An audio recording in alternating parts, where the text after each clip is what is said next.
అందరికీ నమస్కారం. మన చేతిలో మన అదృష్టం.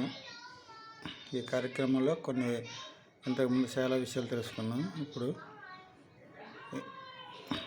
మొన్ననే ఆరోగ్య రేఖ గురించి కూడా తెలుసుకున్నాం. ఇప్పుడు దాని పక్కనే ఒక రేఖ వస్తుంది. అది కీర్తి ప్రతిష్టల రేఖ. అది ఏ విధంగా ఉంటుంది, ఎక్కడ ఏ స్థానంకి వెళ్తుంది అనేది తెలుసుకుందాం. ఇక్కడే బయలుదేరుతుంది. ఈ జీవిత రేఖ మీద నుంచి బయలుదేరుతుంది. జీవిత రేఖ ఆధారం చేసుకుని బయలుదేరవచ్చు. మెయిన్ ఇక్కడి నుంచైనా బయలుదేరవచ్చు, కానీ ఇక్కడి నుంచే బయలుదేరుతుంది చాలామందిది.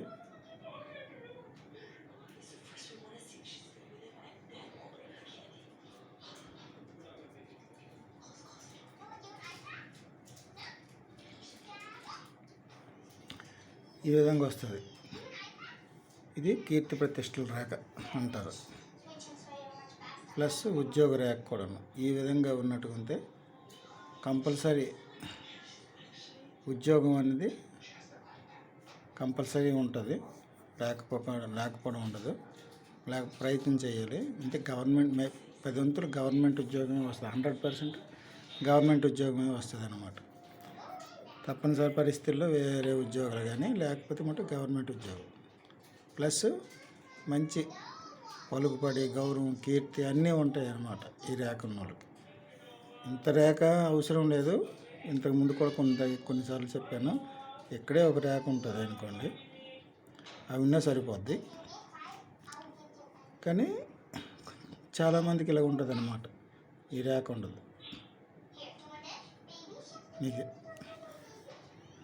అవగాహన కోసం అనేసి చెప్పాను, కానీ ఇదే ఇలా ఉంటుంది అన్నమాట. ఈ విధంగా ఇది కీర్తి ప్రతిష్ట. దీని మీద ఏదైనా ఒక త్రిభుజం కానీ, ఇంకొక చతుర్భుజం కానీ ఇంకా మంచి పలుకుబడి, మంచి గౌరవం అన్నీ ఉంటాయన్నమాట. ఉద్యోగంలో ప్రమోషన్లు అన్నీ రకరకాలు ఉంటుంటాయి. ఒక్కటి త్రిభుజం కానీ ఉన్నట్టుగా ఉంటాయి. త్రిభుజం అనేది ఇలా ఉంటుంది. అది ఉంటే చాలు.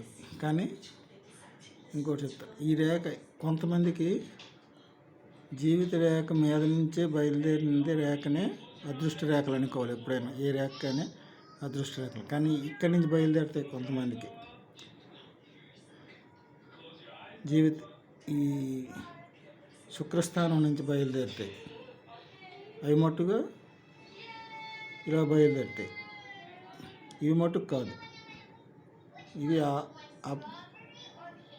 ఇది నష్టాలు, కష్టాలు తెచ్చే రేఖ. ఇది ఇక్కడి నుంచి బయలుదేరకూడదు.